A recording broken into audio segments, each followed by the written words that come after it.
δίνοντας ένα νόημα της διαχρονικότητας που θέλω να περιέχεται στο έργο μου, που δεν δουλεύει στην επικαιρότητα ή στη στιγμιαία επικαιρότητα του εντυπωσιασμού, αλλά περιέχει πληροφορίες που λειτουργούν διαχρονικά, για να το εικονογραφήσω με κάποιο τρόπο μέσα από λέξεις.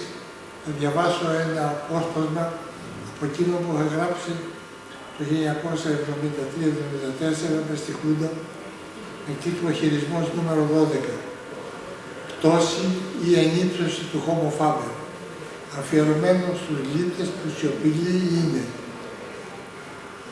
Εγκαταλείποντας τον παράδεισο της σιωπής και της αφής, όπου μέσα του υπάρχει δρά, επικοινωνεί, ο γλύπτης, έπεσα στην κόλαση των λέξεων, αθετώντας μια παλιά μου απόφαση. Πού είναι εκείνη η ανευθυνότητα της αφέλειας των βασιλιάδων, των παιδιών και των τρελών, εκείνος ο αισθησιασμός της έκφρασης, αυτή η καλλιτεχνική αυτάρκεια, σαρώθηκαν μπροστά στην ανάγκη επικοινωνίας, η αρχή των συγκοινωνούντων δοχείων. Διαλύθηκαν μπροστά στην υπευθυνότητα, σε αυτή τη σημαία που σήκωσε για να κρύψω τις πληγές, αυτές που με βγάλανε από εκείνο το ζεστό όνειρο για τους ανθρώπους, από εκείνη την ασφάλεια της μυθικής χιλιάς, όπου οι ανάγκες μπορούν να βρουν μια αναρμονική διέξοδο, εκείνη στην πίστη στον άνθρωπο. Νομίζω πως ένας χαμένος παράδεισος αξίζει μια στιγμή στη γη, μια στιγμή νοσταλγίας. Πολύ ωραία. Αυτό το διαβάζω για να δείξω αυτό που είπα πριν από λίγο, ότι αυτό θα μπορούσε να το γράψει και τώρα. Ή θα μπορούσε να το γράψει και πολλά χρόνια πριν, που είναι μια εσωτερική κριτική των μέσων, μέσα από την προσωπική μου διαδικασία. Πέρασα στις λέξεις, όχι για να επικαλύψω το έργο μου, για να αποκαλύψω ακριβώς αυτά τα οποία ως αγωνία δεν μπορούσαν να περάσουν μέσα από το γλυπτικό έργο στην εποχή μας. Καθώς η εποχή μας λειτουργεί μέσα από την οπτικοακουστική επικοινωνία, όπου κυρίαρχο ρόλο παίζει η εικόνα πρώτα, μετά οι λέξεις, οι οποίες λειτουργούν μέσα στο μάρκετινγκ, ως διαφήμιση, ως προβολή, και αυτή εγκλωβίζει και τα στερεότυπα της τέχνης που λειτουργούν σήμερα στην αγορά. Άλλωστε, η σύγχρονη τέχνη είναι δέσμια του μάρκετινγκ, του εμπορίου της τέχνης, η οποία παράγει υπεραξίες, περνάνε στα μουσεία, στην γκαλερί κλπ. Εγώ στάθηκα στο μετέχνιο αυτής της διαδικασίας, στο οριακό σημείο. Χωρίς να είμαι ούτε μέσα στο σύστημα, ούτε απ' έξω, με έναν τρόπο αναρχικό ή αμφισβήτησης εν κενό. Έμεινα ακριβώς σε εκείνο το όριο της αυτοσυνείδησης ή της συνείδησης του κόσμου που με περιβάλλει και δίνοντας έμφαση στην επικοινωνία, διευρευνώντας και μελετώντας όλα τα μέσα επικοινωνίας. Από την αφή και την που αντιστοιχούν στις πρώτες μας αισθητήριες λειτουργίες.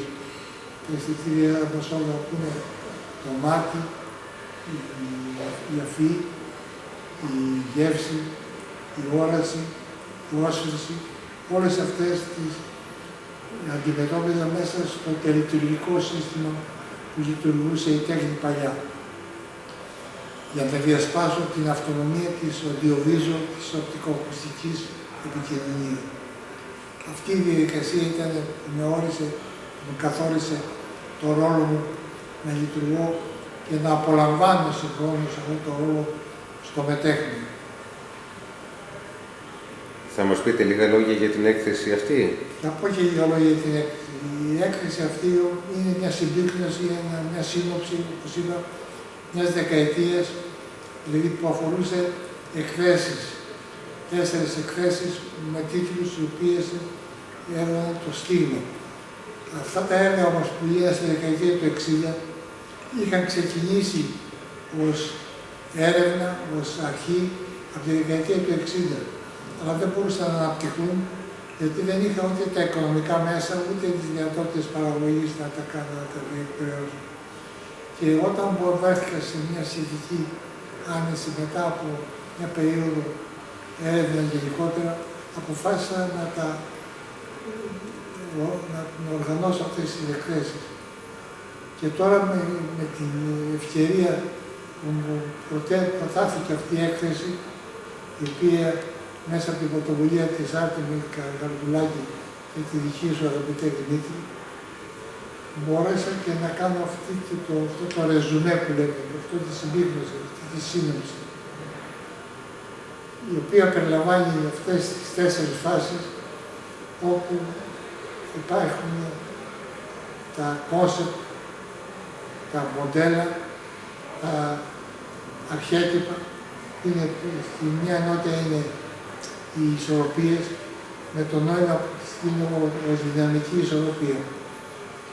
Δηλαδή η ισορροπία που εμπεριέχει το διαρκές ερώτημα, το υπαρξιακό ερώτημα, αλλά και το ερώτημα γενικότερα, που είναι αφετηρία κάθε έρευνας, κάθε επιστήμης και κάθε τέχνης. Μετά έρχεται η ενότητα των καρινατίβων, που είναι ανάλυση μιας διαδικασίας που είχα κάνει μελετώντας την εξέλιξη της ανθρωπότητας μέσα από δομές όπως ήταν οι σκάλες, οι αναβαθμοί, οι κολόνες, τα αιτώματα, οι πυραμίδες. Ήταν μια διαδικασία που αφορούσε τη σχέση του ανθρώπου με τη γη και τον ουρανό. Δηλαδή αυτή η σχέση γη και ουρανό υπάρχουν στα μνημεία τα παλιά. Αυτή τη χάσαμε στην εποχή μας, γιατί ζούμε στην εποχή της εικόνας, της επίπεδης εικόνας, η οποία φτιάχνει αυτό το πολιτισμικό σύστημα που ζούμε. Μετά τις καριάτιδες, οι οποίες εγώ τις αποδομώ, τις αναλύω, δηλαδή δεν τις βάζω σε ερώτημα, ενώ οι καριάτιδες, ας πούμε, στην ιστορία της ελληνικής τέχνης, είναι κολόνες ζωντανές, που ζωντανεύουν με μορφές ανθρώπινες.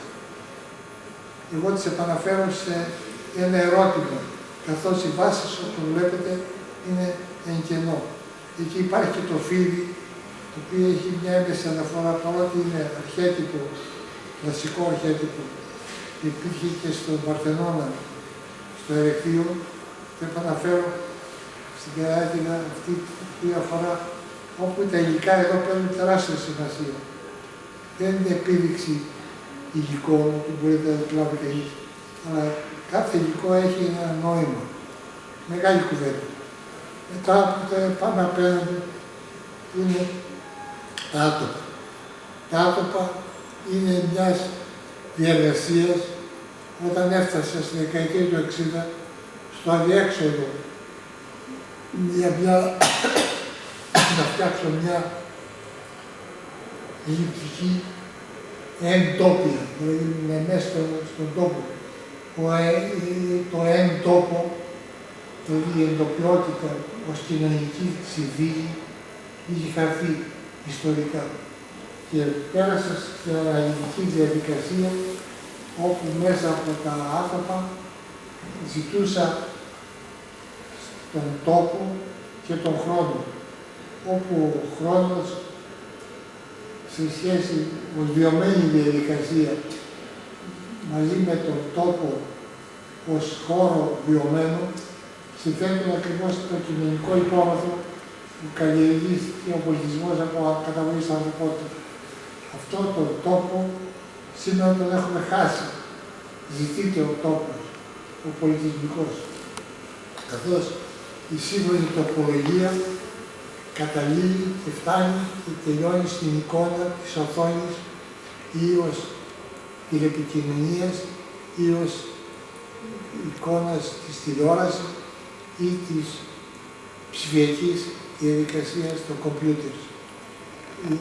Είμαστε τόσο, ο τόπος στον οποίο ζει ο πολιτισμός μας σήμερα είναι η τηλεπληροφορία.